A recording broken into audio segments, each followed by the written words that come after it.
Linda de Souza est décédée ce mercredi 28 décembre. La chanteuse portugaise avait connu un grand succès dans les années 80 et ses fans, célèbres comme anonymes, lui rendent aujourd'hui hommage. La plus française des Portugaises nous a quittés.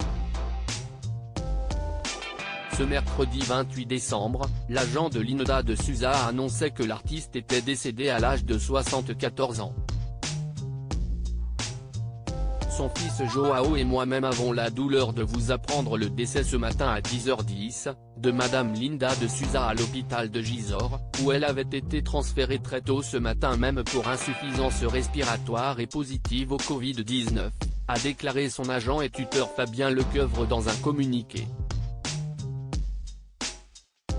Depuis plusieurs années, Linda de Souza habitait dans une maison de retraite et cela faisait plusieurs mois que la chanteuse luttait contre une infection pulmonaire. Elle est très affaiblie et amaigrie. C'était une grande fumeuse et son infection pulmonaire s'est aggravée d'autant qu'elle ne s'alimentait plus et se laissait dépérir, s'était confié son fils Joao au mois d'octobre dernier. Sur la toile, les stars lui rendent hommage. Au revoir chère Linda. Sur son compte Instagram, Cyril Ferraud a tenu à adresser un tendre hommage à Linda de Souza, artiste qu'il a pu côtoyer grâce à son métier. Au revoir chère Linda, tant de bons souvenirs ensemble sur la tournée Âge tendre.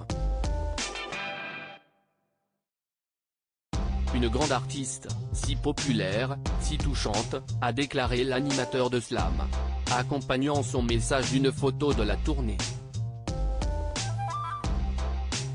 Sur la toile, il n'est pas le seul à pleurer la disparition de la chanteuse portugaise. Mama Linda à jamais dans mon cœur, triste nouvelle, que son repos soit doux, elle le mérite, sincères condoléances, triste d'apprendre son décès. Est-il possible de lire en nombre sur Instagram? Linda de Souza, une icône française. Les politiques sont aussi nombreux à rendre hommage à Linda de Souza, qui a fui la dictature portugaise en venant en France. Linda de Souza reste dans notre mémoire comme un exemple de détermination et de fidélité.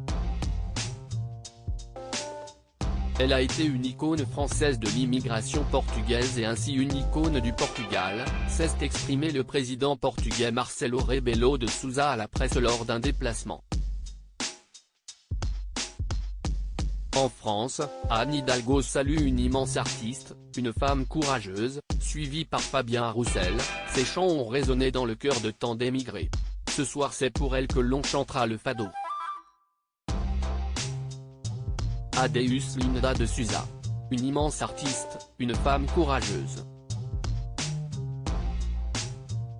Elle avait su trouver les mots pour partager cette douloureuse expérience de l'exil, de l'immigration mais aussi la fierté de ses origines. Je pense à sa famille, à ses proches, à celles et ceux qui l'aimaient, au Portugal et ailleurs. Merci, Hibiscus, https://t.co/2rkmrc5ks, Anne Hidalgo @Anne-Hidalgo, December 28, 2022. Elle avait fait sa valise pour fuir la misère et la dictature. Elle a chanté le déchirement de ces Portugais qui migrent pour tenter leur chance. Ces chants ont résonné dans le cœur de tant d'émigrés. Ce soir c'est pour elle que l'on chantera le fado. Adeus Linda de Souza. https://t. ONTFJQBXNFZ, Fabien Roussel @Fabien-Roussel, December 28, 2022. À lire aussi. Mort de Linda de Souza, qui est son fils unique Joao Lança.